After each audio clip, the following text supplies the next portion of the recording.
now they wonder what's gonna happen next. I bought a 40 for the ride, I'm swerving lanes when I'm drunk as shit. I hit them up when I'm drinking so we can talk about it. I tell them how I feel and they forget about me. Like they know how it feels to be forgot about, forget about my past. What it do? Welcome back to the channel. We got top 20 Family Guy running jokes. Let's get it. The show has so many running gags, how could we pick just 10? Hey guys, I'm Rebecca from Watch Mojo, and today we're counting down our picks for the top 20 running gags in Family Guy. Well, you might want to bring some cash with you, because, you know, some places don't take credit cards. But, mister, I need real money. I can't take a credit card. Oh, I see. Cash only, eh? Eh? No paper trail, eh? What are you selling? Reefer? Crack? Smack? Horse? X? Shrooms? Dust? Meth? Before we begin, we publish new content every day, so be sure to subscribe to our channel and ring the bell to get notified about our latest videos. Just so you know, we won't be including any cutaways on this list, but pretty much any other running gag involving specific scenarios, punchlines, or characters is fair game. Let's see. Number 20, Stewie's Sexy Parties. This is definitely Gotta go an to one, oldie but a man. goodie. Stewie hasn't Gotta had go a lot to of one. sexy parties in some time, and we have to say we kind of miss them. But then I realized you'd be out of the house 5 days a week, which means I'd be free to throw some of my sexy parties. It was always He said, hilarious seeing Stewie chase giggling women around the room at high speed, complete with the goofy Benny Hill-like music. This calls for a sexy party. We don't really know what the point of this joke was, aside from it being yet another random idea that the writers threw in just because they could. Not that we're complaining. Number 19, Roadhouse.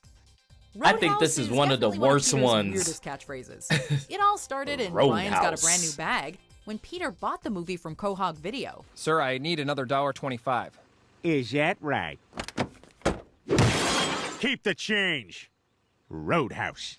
He subsequently kicked everything he could, accompanied by the confident Roadhouse catchphrase. There have been numerous variations on the joke over the years, including Brown House, My stomach feels like that time I had explosive diarrhea. Roundhouse. Toast House, and Row House. And it's even been stolen by Homer Simpson. Roadhouse. By this point, we think the goofy catchphrase is more popular than the movie itself. Oh, man. Exactly right. Number 18, Play Me Off, Johnny.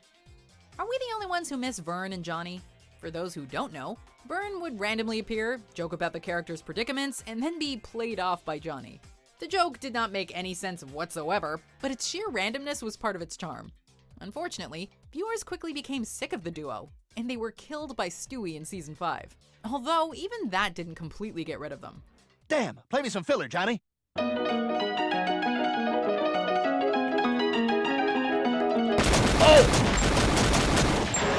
Aired it Moderation out. was the key to this vaudevillian duo.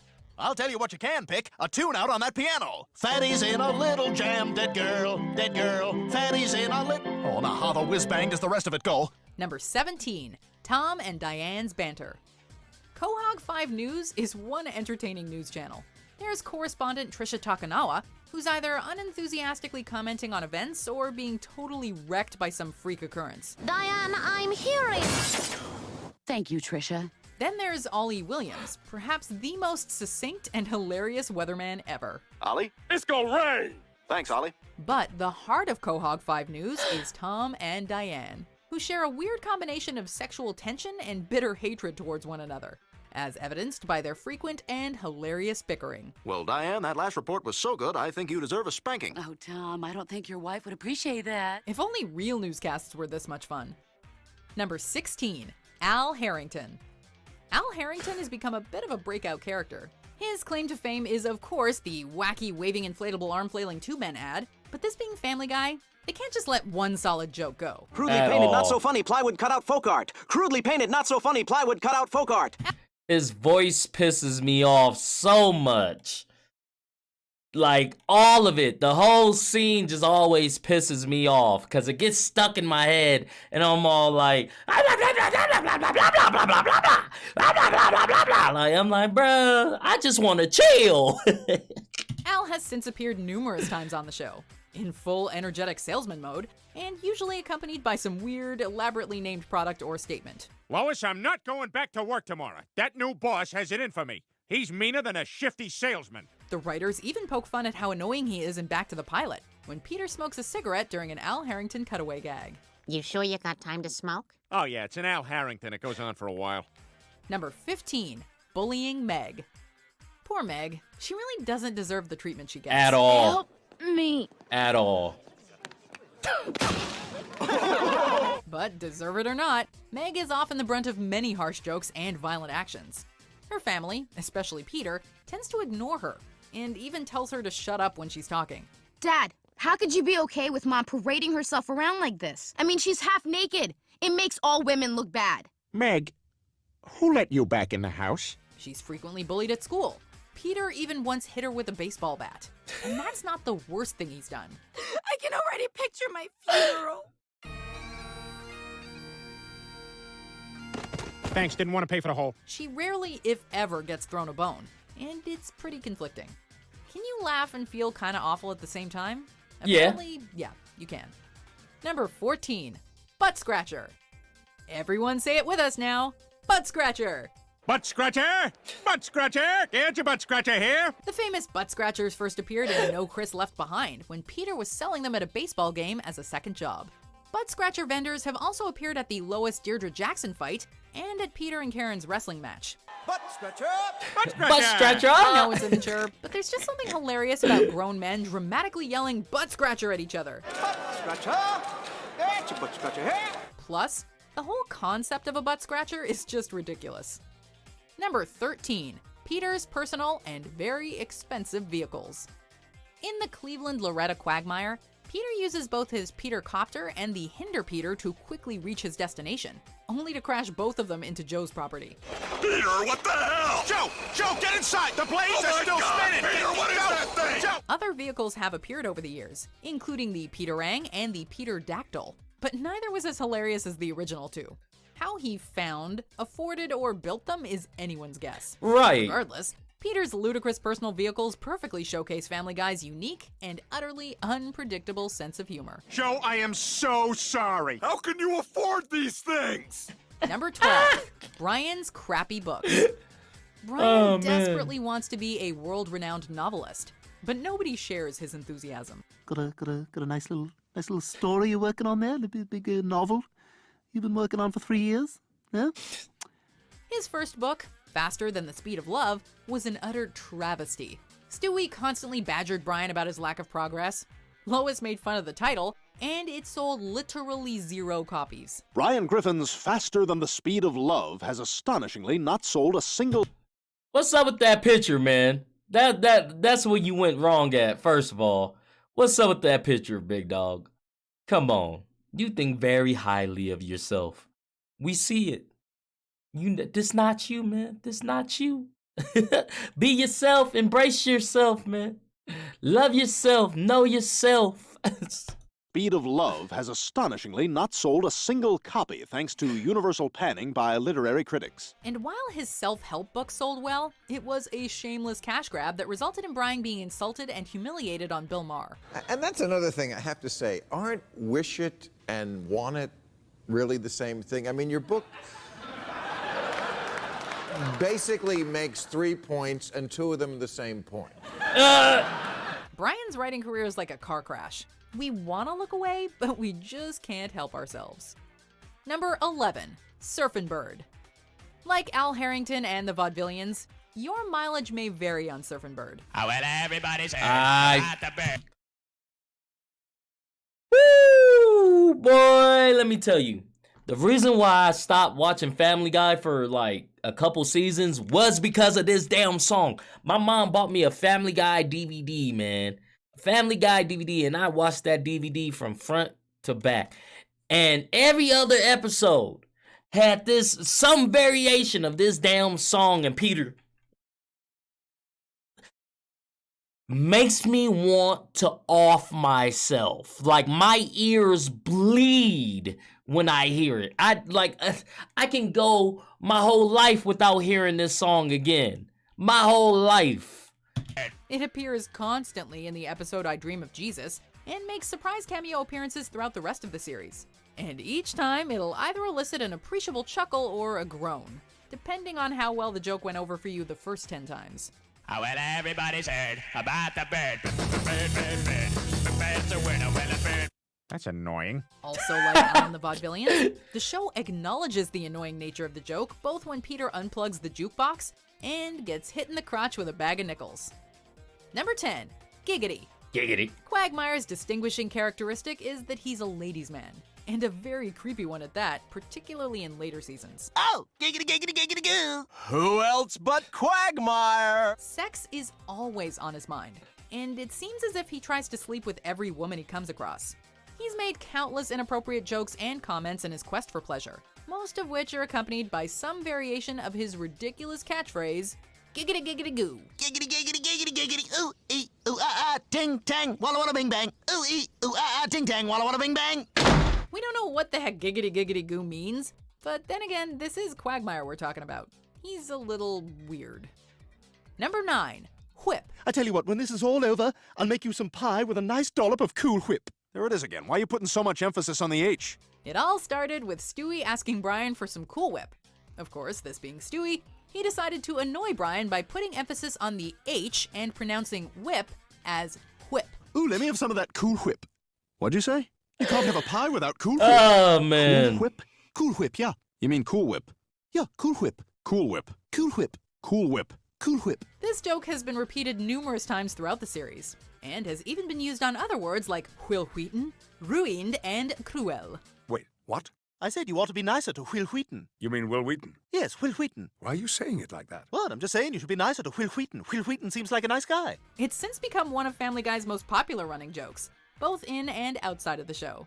Like, who among fans hasn't said whip at least once in our lives? Cool Whip. I'm putting emphasis on the H. Sounds right to me. Nothing ever bothers you, does it? Number 8. No. We're pretty sure One of that the best every Family Guy ones. fan has taken on Consuela's no. Hola? Yes, could you please put Brian back on? No, doggy halfway. May be little more than a stereotype, but she has become one of the show's most popular background characters thanks to her authoritative attitude and hilarious monotone delivery. Well, we're looking for a missing...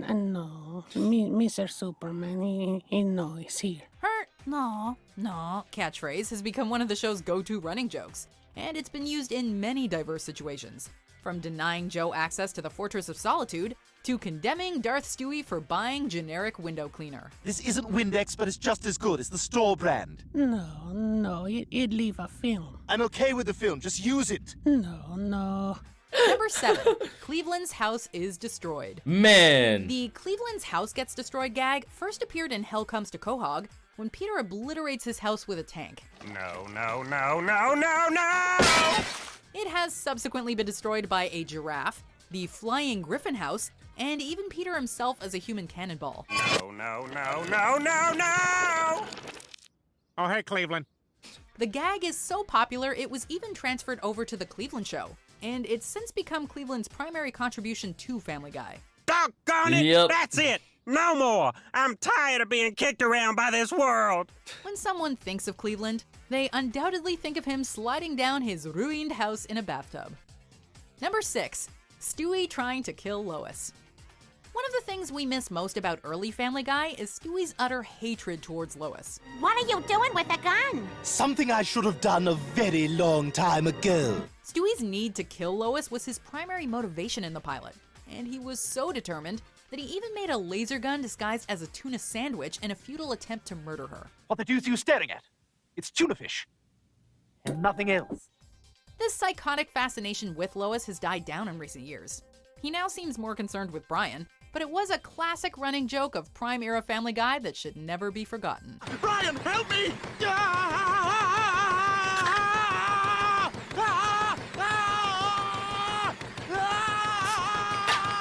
Number 5, the evil monkey. Ah, man, the Family evil Guy monkey, really loves yes. to run with a one-off character. Oh, Case yeah. in point, the evil monkey that lives or lived in Chris's closet. Monkey in a closet.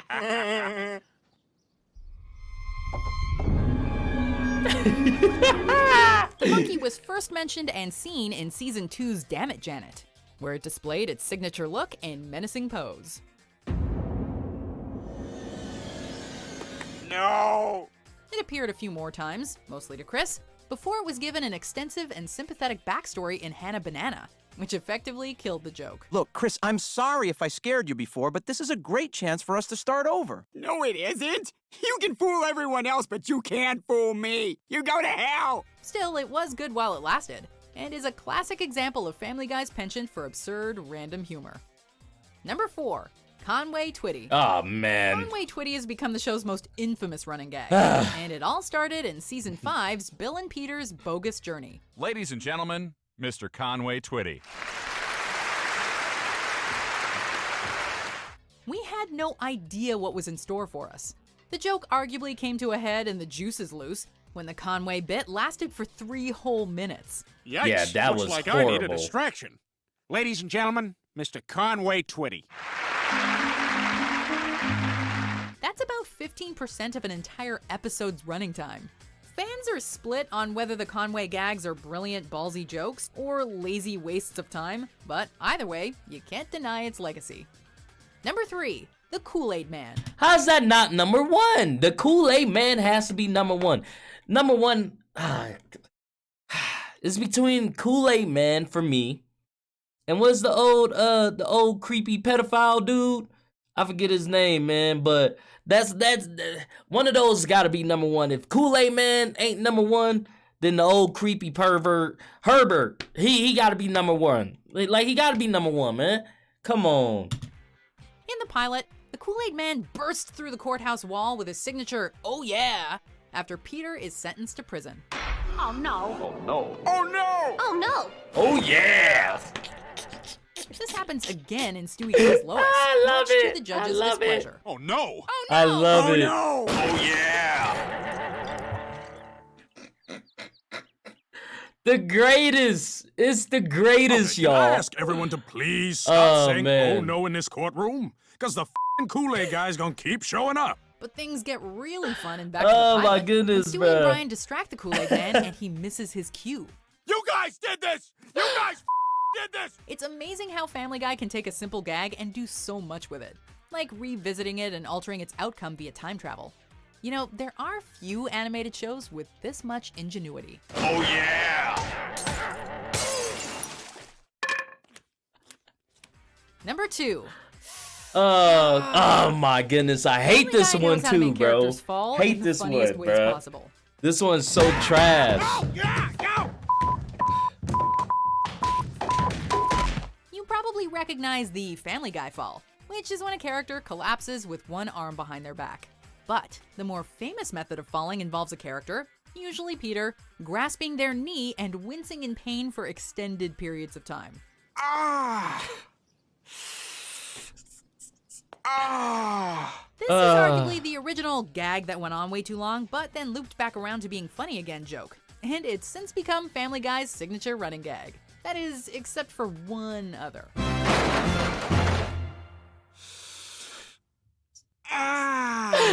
Before we unveil our number 1 pick, here are some honorable mentions. Who here likes a good story about a bridge? Yes, I know how important your success is to your father. That's why he'll understand that you can never see him again. Yeah, of course you will. Dad's very... What? Number 1, Ernie the Giant Chicken. What? The number Really? 1 spot must go to Ernie the Giant Chicken. No! Oh, yeah, and that nice chicken outside gave me this Herbert. coupon. I'm sorry, this is expired. You son of a...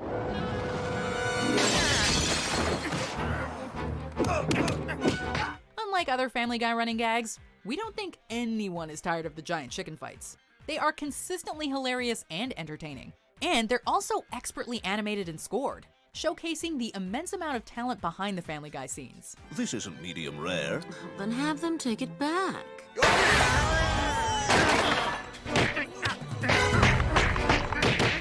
Each fight is progressively longer, more bombastic, and more inventive, like the backwards fight in Yug Yillimov, which prevents the joke from becoming stale. You know, that chicken's kid is in my preschool class. I don't really want to be friends with him, but he knows a lot of chicks. Each time Ernie randomly shows up, we know we're in for something great.